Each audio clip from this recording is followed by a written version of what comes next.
Corona का जो पूरा दौरान था, समझने से पहले ना एक चीज और समझना होगा। सबसे ज्यादा जो मौतें होती है ना पूरी दुनिया में, किसी बीमारी से नहीं होती,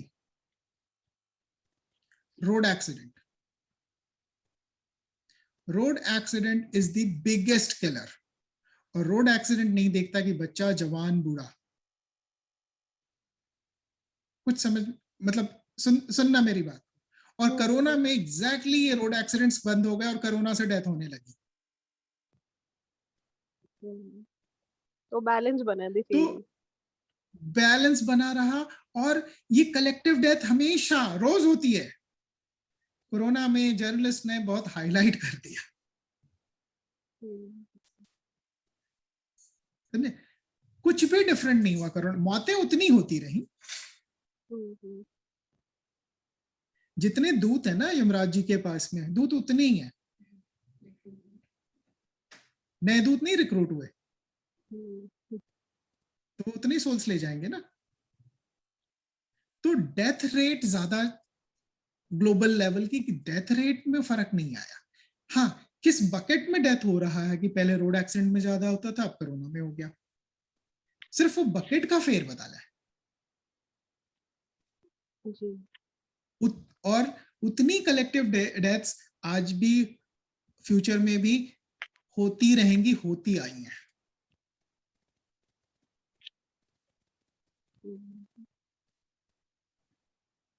तो ऐसा नहीं है कि अलग आपका से कुछ जवाब मिला ज्यादा हुआ चांदनी? During this? हाँ जी, हाँ जी, मतलब इट्स नॉट लाइक दैट कि कुछ अच्छा, अलग से एक्स्ट्रा नहीं हुआ। इसका मतलब इट इज जस्ट कि नहीं। उतना ही नॉर्मल हुआ जितना।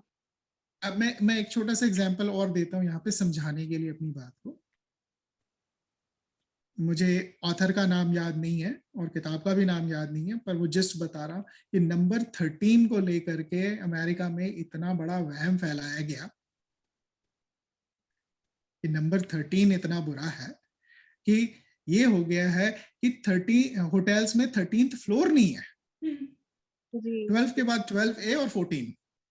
जी। लेकिन अगर स्टैटिस्टिकल रिसर्च देखें तो उस किताब में जैसे लिखा गया ना, तो उसमें सिर्फ उसने देखा कि 13th फ्लोर से कितनी सुइसाइड्स हुई हैं। 13th फ्लोर का सारा आंकड़ा उसमें दिया हुआ है। लेकिन जब देखा गया स्टैटिस्टिक्स को, जब नॉर्मली देखो तो 12th फ्लोर से भी उतनी सुइसाइड्स हुई हैं जितनी की 13 से हुई है, 14 से भी उतनी हुई, 15 से भी उतनी हुई। एवरेज डेटा वही आ जाएगा। लेकिन एक डेटा हाईलाइट हो रहा है तो लगता है ओ माय गॉड यही है। जी। तो उसी तरह कोरोना के दौरान एक पर्टिकुलर डेटा हाईलाइट हुआ है तो लगता है ओ माय गॉड ये क्या हो गया, ये इतना फर्क कैसे आ गया। ये तो हाईलाइट होने के ऊपर है। ठीक है। 13th का वहम जितना अमेरिका और अमेरिकन कॉन्टिनेंट में, पूरे दुनिया में कहीं नहीं होगा इतना। क्यों? और दूसरी बात, मैं सबसे ये बात कहना चाहता हूँ और समझाना चाहता हूँ, एलियन सारे अमेरिका में क्यों उतरते हैं? हाँ एग्जैक्टली,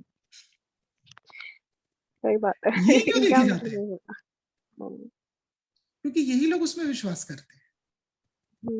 मेरा दूसरा सवाल है कि साइंस उस किसी चीज को नहीं मानता जिसका प्रूफ नहीं है। Just on a aliens lighter का कौन सा note, प्रूफ मिला है आज तक? on a lighter note, सिर्फ अमेरिका में एरोड्रोम्स हैं उनके लिए। बिल्कुल। और मैं वही कह रहा हूं, साइंस सिर्फ उन चीजों को मानता है जिसका प्रूफ है। तो एलियंस होते होंगे, मैं डिनाई नहीं कर रहा हूं। हमारे सनातन में तो हमने बोला है करोड़ों पृथ्वी, करोड़ों यूनिवर्स और करोड़ों पृथ्वी और कितने सारे लोग अनगिनत, हम तो मानते हैं। लेकिन साइंस की बात करें तो साइंस तो वही मानता है जिसका प्रूफ है। तो एलियंस का तो कोई प्रूफ है नहीं, तो मानना कैसे शुरू कर दिया? और साइंस भी इनकी थी हुई, वेस्ट की, वेस्टर्न वर्ल्ड की, जिसको ये साइंस कहते हैं। मुझे तो साइंस आज तक समझ में ही नहीं आई। वो इसलिए नहीं आई कि स्कूल कॉलेज में ज्योग्राफी में हमें पढ़ाया गया कि सूरज कांस्टेंट है और सारे प्लैनेट्स उसके इर्द गिर्द घूमते हैं। ठीक है, घूमते होंगे, प्रूफ तो दिखा दो। प्रूफ ही नहीं है आज तक।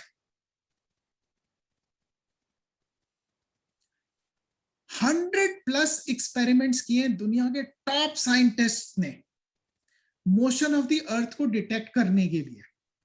मैं ये नहीं कह रहा हूं कि अर्थ मूव नहीं कर रही है, मैं तो सिर्फ प्रूफ मांग रहा हूं, मुझे प्रूफ तो दिखा दो यार। तुम साइंस वाले कहते हो कि जिस चीज का प्रूफ नहीं है उसको तुम मानते नहीं हो, तो जो तुम कह रहे हो तुम्हारी बात का प्रूफ तो दे दो।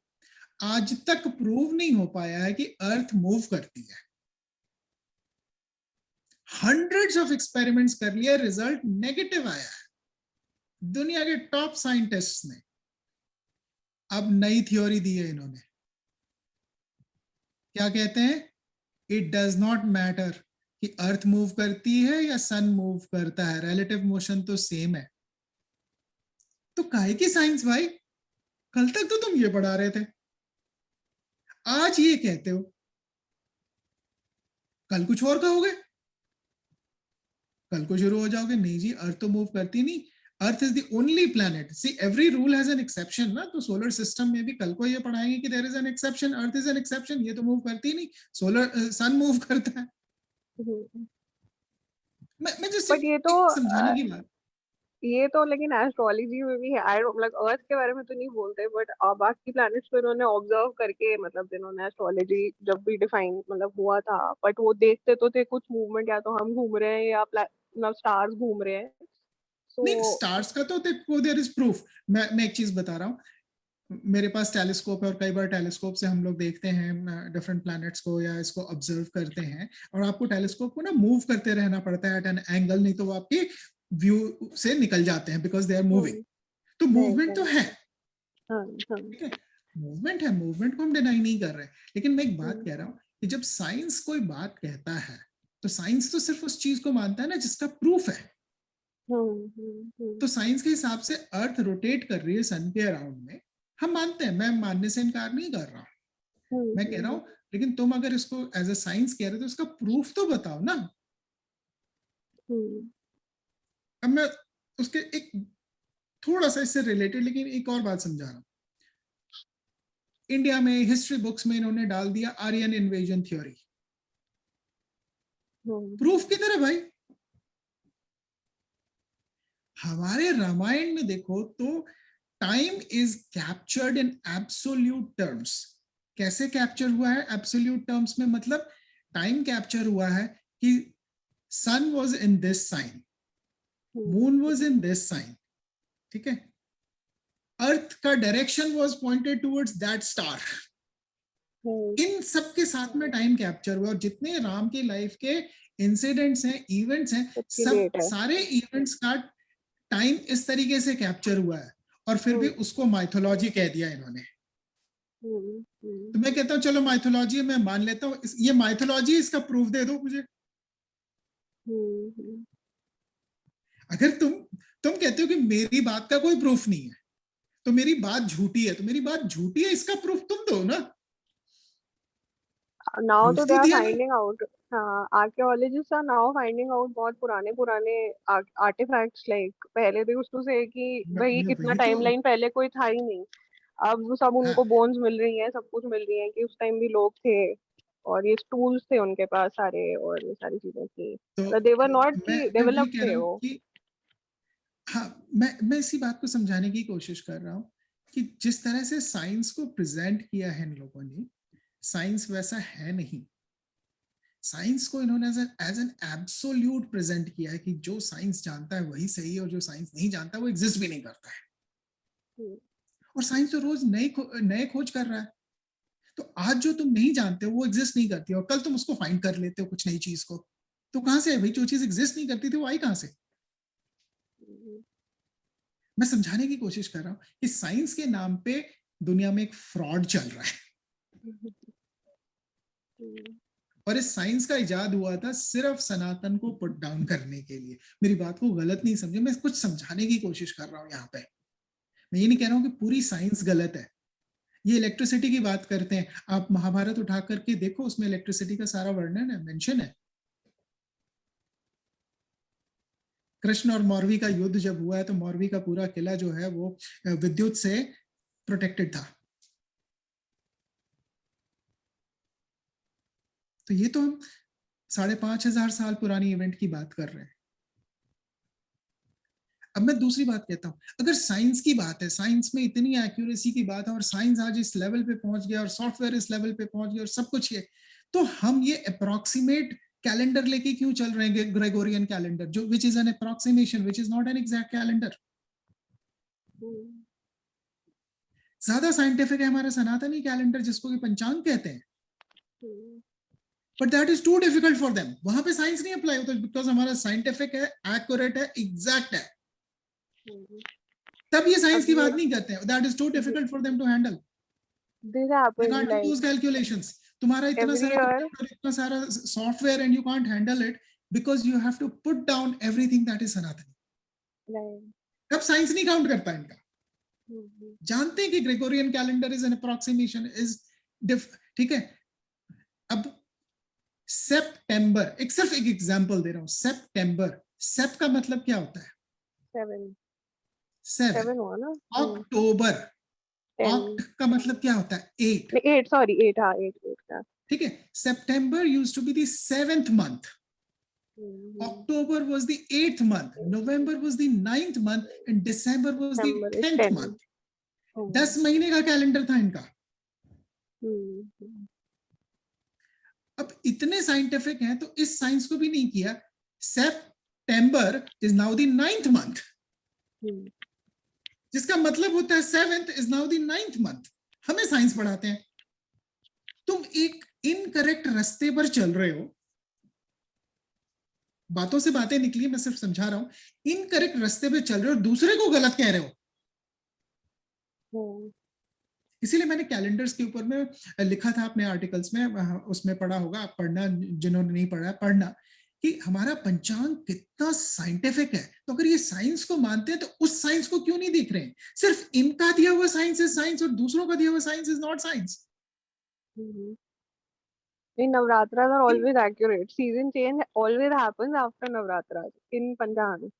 एग्जैक्टली, क्योंकि हमारा जो पंचांग है वो सीजन को फॉलो करता है। तो इन्होंने क्या किया कि जो इनका दिया हुआ है वो साइंस है और बाकी का साइंस जो कहीं और से आया हुआ है उसको बिल्कुल नेग्लेक्ट कर दिया। ये कैसा साइंस है भाई?